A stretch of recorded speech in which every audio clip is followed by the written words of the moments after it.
It was just an ordinary stone, lying in the dust, ignored by thousands who had walked past it. But when the king picked it up, it spoke to him, and what it said changed the fate of his kingdom forever.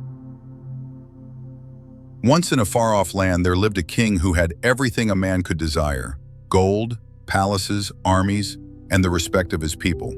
But inside, he was restless. He ruled with fairness, yet he felt empty. At night, when the court was silent and the candles burned low, he would sit on his throne and wonder, "What is my purpose beyond power?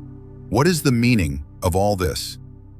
None of his advisors, priests, or scholars could answer him. So the king began to ride alone into the countryside, hoping the quiet would bring clarity.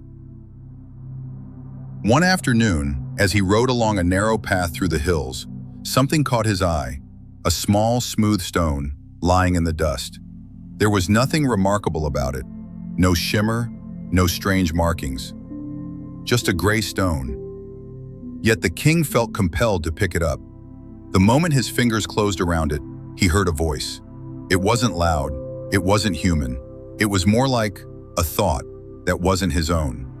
The voice said, "If you wish to know why you were born, you must give away everything you cannot take with you." The king froze. He looked around. No one was there, only the whispering wind. Back in the palace, the king couldn't stop thinking about the stone's words. Give away everything you cannot take with you.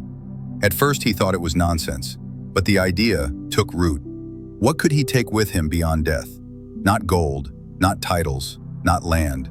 The next morning, he began giving away his riches: jewels to the poor, food to the hungry, land to the farmers who worked it. The court was shocked.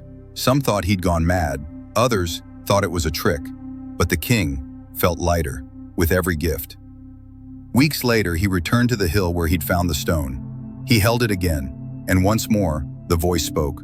What remains, when all else is gone, is who you truly are. The king understood. Stripped of possessions, titles, and power, he was just a man. And yet, he was free, for the first time. From that day, he began to rule differently.